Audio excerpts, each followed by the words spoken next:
Friend, आज चर्चा करेंगे चेहरे पर होने वाले मुहासा, एक्ने या साइंस में जिसे एक्ने वल्गैरिस कहते हैं।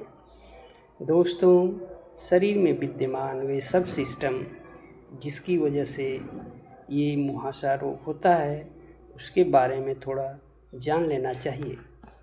दोस्तों, हमारी स्किन की परतों के बीच में कुछ छोटी छोटी रचनाएं होती हैं जिनको हम सीबेशियस ग्लैंड कहते हैं।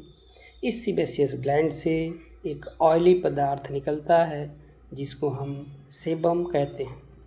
इस सेबम में स्किन के कुछ डेड केराटिनोसाइट सेल भी शामिल होते हैं जो ठोस मटेरियल होता है। सेबम या ऑयली पदार्थ बालों के सहारे ऊपर स्किन पे 24 घंटे निकलता रहता है। सेबम, जिसे हम ऑयली पदार्थ कहते हैं, स्किन को हमेशा मॉइस्ट करके रखता है या गीला करके रखता है और बालों को भी मॉइस्ट करता है। ये ऑयली पदार्थ हमारे स्किन को वातावरण में विद्यमान छोटे छोटे ऑर्गेनिज़म, माइक्रो ऑर्गेनिज़म जो रोग पैदा करते हैं, उनसे भी सुरक्षा करता है और सन से भी सुरक्षा करता है। कुछ न्यूरोलॉजिकल बीमारियों में ये सेबम या ऑयली पदार्थ नॉर्मल से भी कम पैदा होता है या बहुत कम पैदा होता है, जिसकी वजह से हमारा स्किन ड्राई हो जाती है, फट जाती है, जिससे वातावरण में विद्यमान माइक्रो ऑर्गेनिज़म शरीर में प्रवेश कर जाते हैं और अलग अलग रोग पैदा करते हैं। जैसे एक्जिमा रोग पैदा करता है, खुजली पैदा होती है। इसलिए ऑयली पदार्थ या सेबम का प्रोडक्शन हमारे शरीर में बहुत ज़रूरी होता है, जिससे हमारा स्किन स्वस्थ रहता है।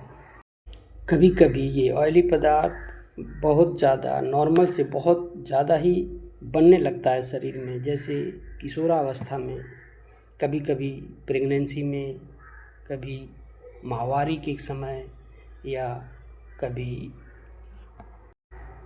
कॉस्मेटिक मटेरियल्स का इस्तेमाल करने से या चॉकलेट आदि खाने से भी कभी कभी हमारे चेहरे पे मुहासे आ जाते हैं।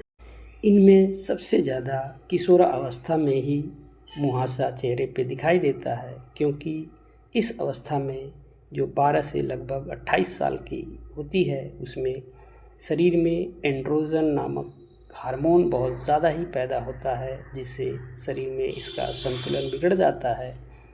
ज़्यादा हार्मोन की वजह से जो सीबेशियस ग्लैंड है बहुत ज़्यादा ही मात्रा में एक्टिव हो जाती है और सेबम यानी ऑयली पदार्थ बहुत ही ज़्यादा मात्रा में बनने लगता है।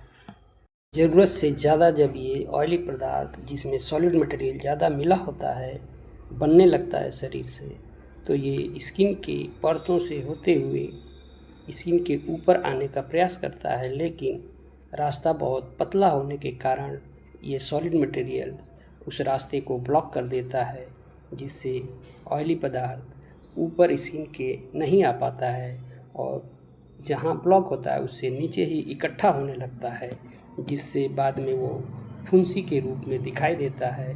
इस फुंसी को हम साइंस में पैपुल्स कहते हैं। ये फुंसी या डुमसा जिसको कहते हैं, इसको साइंस में कई नामों से बुलाते हैं। जैसे अगर फुंसी का मुंह खुला रहता है तो उसको ओपन कॉम्बडोन्स, जिसका बंद रहता है उसको क्लोज कॉम्बडोन, जिसका ब्लैक मुंह रहता है उसको ब्लैक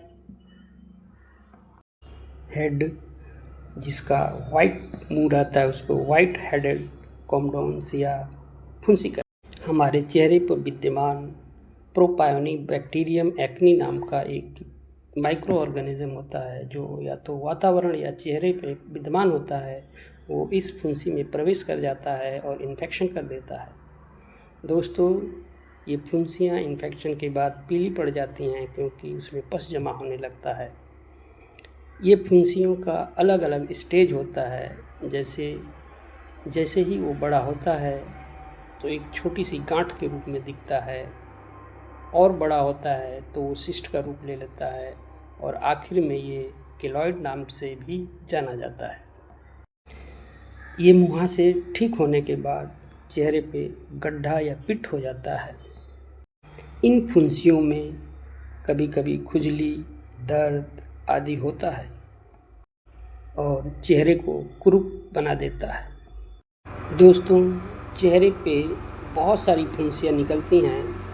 वो अलग अलग रोगों में के कारण भी हो सकता है। इसका ये मतलब नहीं कि चेहरे पे निकलने वाली फुंसियाँ सारी की सारी डुमसा या मुहासा ही होगा। इसके अलावा पेरीओरल डर्मेटाइटिस में भी चेहरे पे फुंसियाँ निकलती हैं। इस स्टेरॉयडल क्रीम लगाने से भी चेहरे पे फुंसियाँ निकल जाती हैं। चेहरे पे रोजेसिया रोग में भी इस तरह की फुंसियाँ निकलती हैं। कुछ दवाइयों के इस्तेमाल से भी इसी तरह की फुंसियाँ निकलती हैं। कैंडिडियासिस में भी इस तरह की फुंसियाँ निकलती हैं।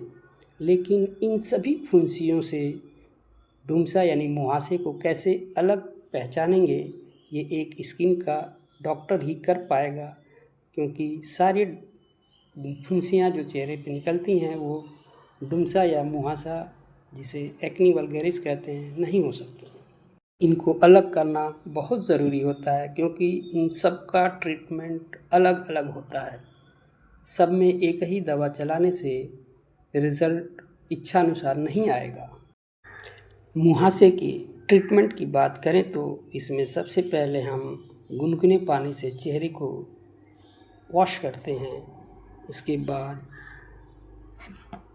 Benzoic peroxide gel, adapalene gel, tretinoin gel, antibiotic cream, antihistaminic tablet, vitamins, minerals जिसमें जिंक बहुत ज़रूरी होता है का इस्तेमाल करते हैं।